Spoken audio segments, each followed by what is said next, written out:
play for a minute. It's by Carol Ann Jones from Franklin County. It's an original, and she's allowed me to use it in that campaign. It's called Visions of Vermont, and it's very apropos.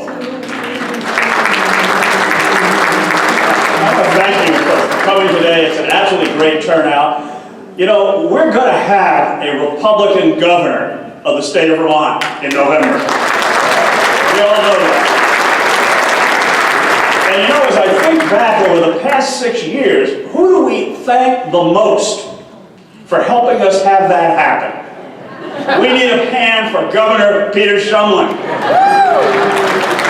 Because let's face it, those policies that we're seeing right now are the policies that have made more and more and more Vermonters aware of the need to make a change right now. We know we're going to have this Republican governor, but the last thing we need is a Democrat or progressive lieutenant governor.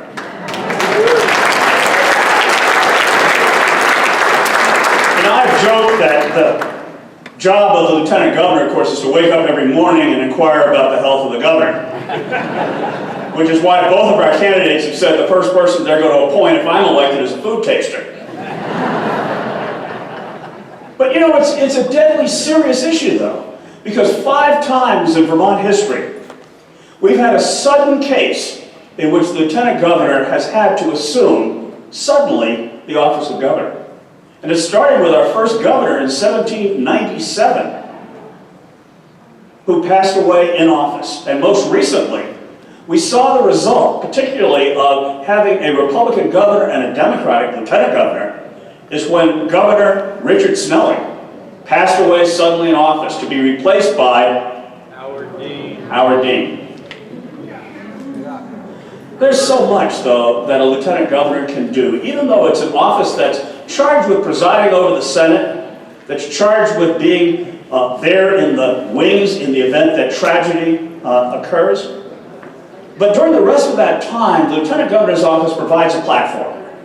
It provides a way for the person filling it to concentrate and to spend the time doing the things that he or she perhaps does best.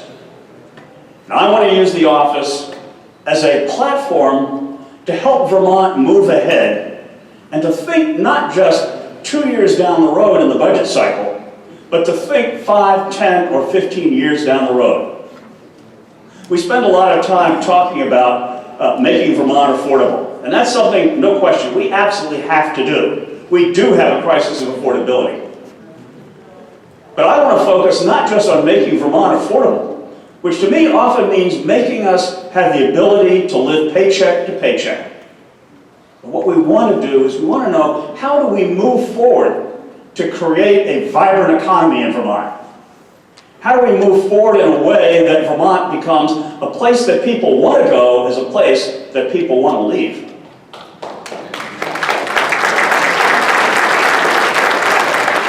We look at all of the problems that face Vermont, and we often have a tendency to talk a lot about the problems, about the things that are wrong, and there are, let's face it, there are a lot of things wrong. We look at things like Vermont Health Connect, the classic example in which, according to what the Democrats tell us, we've spent $200 million, but I'll guarantee you it's actually a lot more when you consider the fallout and the effect of Vermont Health Connect. And it's something that's hurting individual Vermonters. People who can't get coverage, people who are reluctant to go to the doctor because they've gone and they've been turned away because even though they've paid their money, they don't have coverage. People who go to get a prescription, and the prescription coverage is not there, even though they know they've got to cancel checks that they paid their money. Someone here in this audience today told me of having to spend $1,400 on prescriptions that he had already sent the check in, because Vermont Health Connect was so utterly dysfunctional. And on the contrast, we have people who do not deserve health care because they are not eligible for it, who are getting it because, again, of the failure of our healthcare system. There's a failure of transparency, because the more and more folks ask about it, the less and less information comes out of Montpelier. Clearly, folks are always willing to get up and have a press conference about what goes well, but when things go wrong, they say absolutely nothing about it. We do need candidates.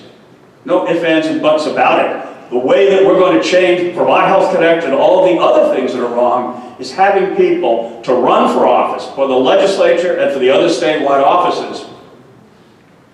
And you need to be someone who doesn't sit in front of the TV set and throw a shoe whatever Channel 3 News is on in the evening. That doesn't solve problems. People a lot of times say, well, you know, I don't really know if I'm the right person to be in the legislature because, you know, I'm not, you know, really conversant with each one of these issues, and I'm not a strong leader, and I'm not a leader of thought. I'm not the sharpest pencil in the drawer. Well, you fit Montpelier just fine.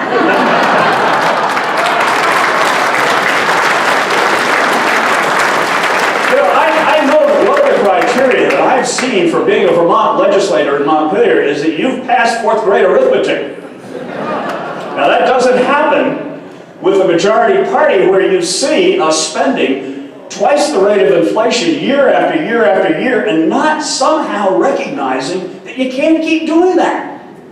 But that's what we do. We look at the cost of education and education funding, in which we've lost 20,000 kids over the past 15 years. Demographically, we're going to lose another 20,000. And yet the cost of school continues to rise. Per capita, we have about the highest cost per capita for education in the nation. I've always wondered what will happen if we continue to lose students at the rate that we're losing them, and costs continue to increase at the rate they're increasing. What is it going to cost to educate a kid in Vermont where there are no students in school at all? That's the trend we're fighting. And that's why I need your help.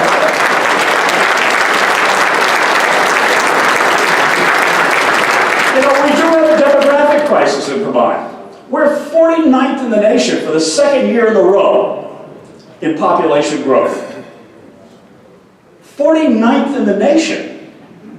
The only one who beats us out as being worse is West Virginia. And when we close our coal mines, we're going to be at the bottom with them. You know, you look at our energy policy, in which we're going to, you know, it's called unicorn energy, I think, in which we are supporting the renewable industrial or the renewable industrial complex, in which we have a program which I can only describe as Robin Hood in reverse. We take from the poor and we give to the rich. That's what we're doing. Because we've not figured out that the poor pay the same amount per kilowatt hour as the wealthy. And that's what's happening here in Vermont. And if you look at the renewable energy that we've created through industrial wind and industrial solar in past years, it amounts to zero, because we take all the renewable energy credits and we've sold them out of state. So instead of having renewable energy by keeping 2 sets of books, and I'm a fraud examiner by training, and that's what it's called, when you have 2 sets of books, you claim renewable on the one hand, yet at the same time you sell the RECs to people in Massachusetts, Connecticut, and elsewhere, who then use it to make coal-fired, oil-fired, or gas-fired power plants. That's not saving energy, and even our own experts within state government say that we're not accomplishing anything in terms of the reduction of global warming. And if you think those are Vermont jobs, all I do is tell you, go and look at any one of these industrial wind sites, drive up there, and take a look at the license plates on the vehicles in the parking lot. These are not Vermont jobs, regardless of what they call. And when you look at things like Vermont Health Connect, and who's doing the work, we're bringing over an army of people from outside the United States on H-1B visas and L-1 visas to do that work instead of hiring Vermonters. And we need to think of this as an opportunity. It's a great opportunity to build and to begin developing an IT industry in Vermont, done by Vermonters, done by people who can become Vermonters, and indeed done by immigrants who are welcome here to make a life and a home. We've got projects that will go on forever not just in state government and the private sector. That's a great opportunity for Vermont. And that's what I'm really about in this campaign, is talking about opportunity. Talking about the businesses that we can create, the energy that we can create, the niches that we can focus on. And during the course of the campaign, I'm focused on finding $100 million of new revenue or reduced expenses to be able to present and talk about after November that do not come out of the pockets of Vermont taxpayers. And it can be done. Together with your help, we're all going to do it. So thank you very much. Thank you again for all the work, all the help, all the support, and thank you for what's going to happen to this party in November.